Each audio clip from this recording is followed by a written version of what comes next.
break it down, this is the new style. LeBron James still has it.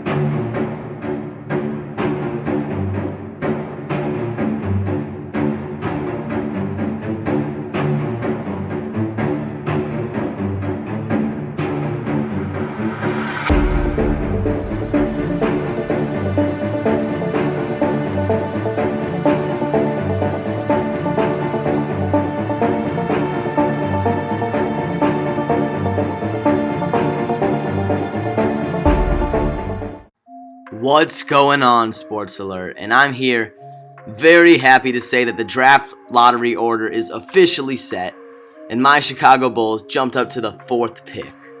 I'm so happy about that, and I really hope that we can get some good value from the 4th slot so that we can get back into relevancy. It's been a really tough 3-year playoff draft, to say the least, seeing us draft mediocre players with the 7th pick 3 years in a row. But now Boylen's gone, new GM, and the 4th pick this year. But enough about my Bulls. The draft lottery had a crazy outcome, with the Timberwolves getting the 1st pick, Warriors 2nd, Hornets 3rd, and the Knicks falling to the 8th pick, unfortunately for them. Pour one out to my Knicks fans, but I think they're going to be very happy to see what we have them do with their situation. I hope you guys enjoyed that sponsorship promo at the beginning of the video. First sponsor we've ever had. I hope you guys check them out. 8% off when you use code SportsAlertYT. Link in the description. Check it out. I just got my custom Vancouver Grizzlies throwback jersey with my name on it, and I love it, man. It's totally worth the $20 it cost. So consider checking that out. Now enough said. Let's see what happens with the 1st pick. Now, as you can see now, we have the Timberwolves taking Anthony Edwards with the 1st pick. And now, you may notice, we got the Sixers at the 2nd pick and the Knicks at the 3rd. We'll get into those trades in just a bit, but first, Anthony Edwards. I love this guy. He reminds me a lot of Victor Oladipo. He's great in transition. He loves the pull-up jumpers. And the Timberwolves are going to get a great backcourt compliment for D'Angelo Russell.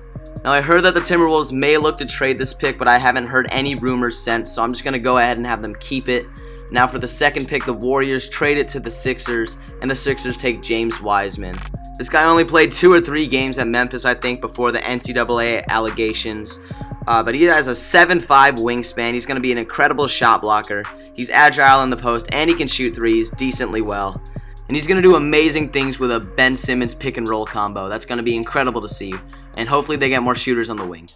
Now, next up, the Knicks trade up. We'll go into that trade in a bit. And they get LaMelo Ball. He's a gifted ball handler, 6'7". He's only 18. He's one of the youngest guys in the draft. Brothers with Lonzo, obviously. And I can definitely see the Knicks trading up to get him. There's been rumors that they really like him. And you know LeVar is going to want to see him in a big market. And NYC is the perfect spot.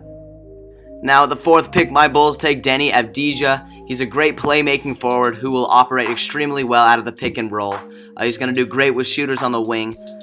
He's great at the catch and shoot, and he's very good defensively. And his only flaw is his inconsistency from 3. But besides that, he's an all-around great prospect without too many flaws.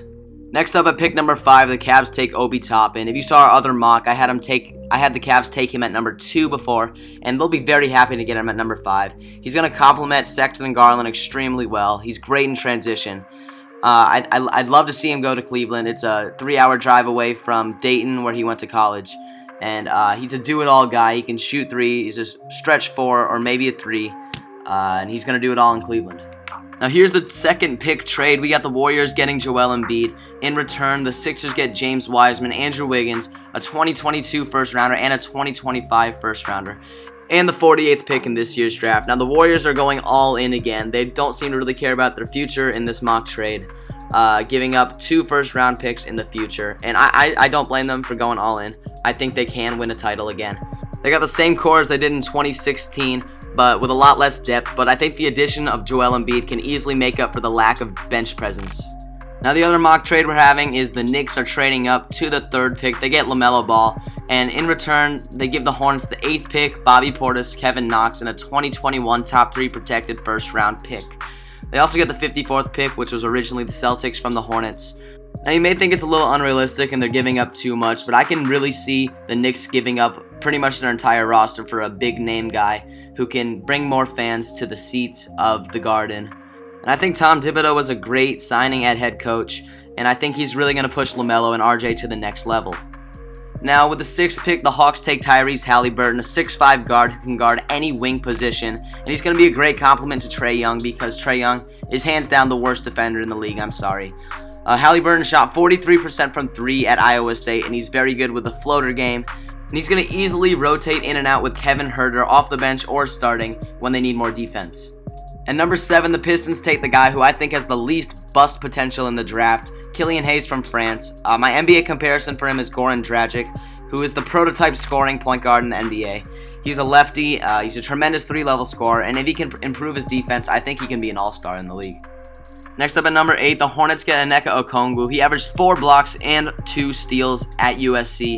He'll be the replacement for Bismack Biyombo, who's on a huge contract and never really worked out for them.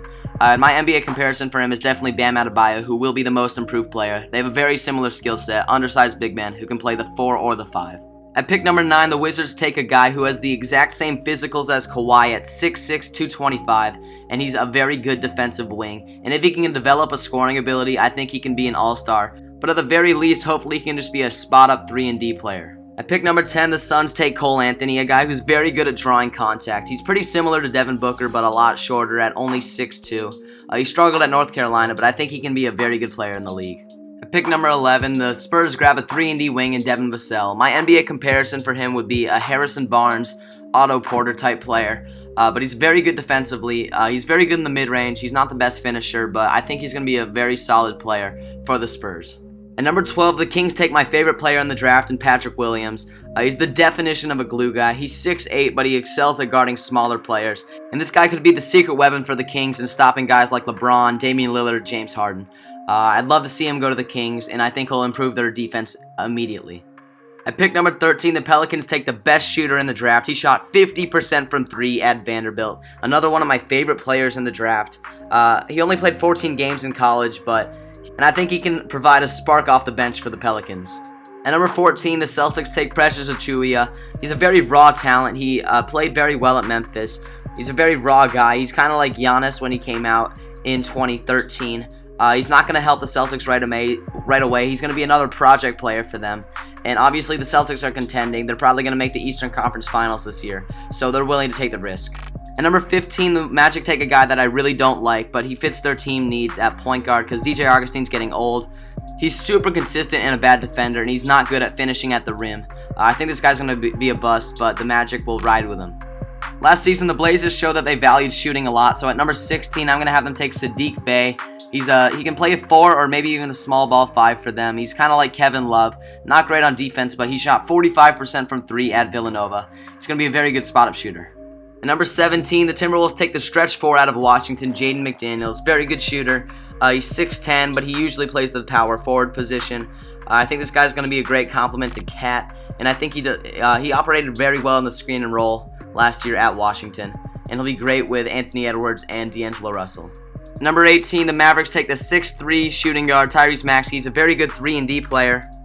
I think he's a guy that can complement Luka extremely well in the backcourt. Don't expect much from this pick. I think he's just going to be a solid defender and a solid shooter, and he'll be great on the Mavericks. At number 19, the Nets are very willing to make a risky pick, and they do so with RJ Hampton. His stock has fallen a lot because he didn't play in college. He decided to play pro in New Zealand. He's definitely still a first-round talent. He's a very versatile combo guard, and I'd love to see what he does in Brooklyn.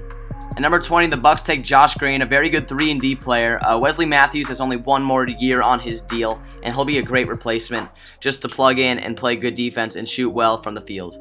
At number 21, the Sixers take a stretch 4 who could either be the backup for Al Horford or a replacement for him. Hopefully they move on from Horford because he's been playing terrible in the bubble, and this guy shot 45% from 3 at Colorado. At number 22, the Nuggets take a tremendous transition player in Jahmi'us Ramsey. He could be a great backup 2 guard for him, and the Nuggets tend to take the best player available with their picks, and this guy is the best player available at this point. At number 23, the Thunder take Leonardo Bolmaro from Argentina. He's a tremendous shooter, although he can be inconsistent. But the Thunder have shown in the bubble so far that they need more shooting off the bench, and so this guy will definitely fill that void immediately. At number 24, the Heat take Daniel Otero. I love this guy. He played amazing at Minnesota, and he was one of the reasons that they were so good in college last season. This guy's very versatile. He's a great shot blocker. He's 7'1", and I think he can be a great backup for Kelly Olynyk. At number 25, the Jazz take a great backup from Mike Conley and Kira Lewis. I've seen this guy going as early as 8th to the Knicks, but I don't really see that happening. I can definitely see him falling. He's definitely not a top 5 point guard in the class. There's so many great point guards, so this guy unfortunately falls to number 25. But I think he'll be a great fit for the Jazz as the backup for Conley. At number 26, the Celtics take another project-type player, and Tyrell Terry from Stanford. He's a lot of potential. I think he's a great finisher, and hopefully he can be a solid finisher at the next level for them, and more. At number 27, the Lakers take Nico Mannion. He's a tremendous transition player and a great playmaker. He's going to distribute the ball very, very well off the bench, maybe as a backup for LeBron at the 1. We'll see what they do there. But I love this guy. He's a lot of fun to watch. I've been following him since high school, but I think this is a good spot for him at number 27. At number 28, the Celtics try to get a new big man. He's the best offensive rebounder in the class, and Isaiah Stewart from Washington. He can be a 4, but he can definitely play a 5 position. He's undersized, but he makes up for it with athleticism and strength. At number 29 and 30, the Raptors and Knicks take 2 Dukies.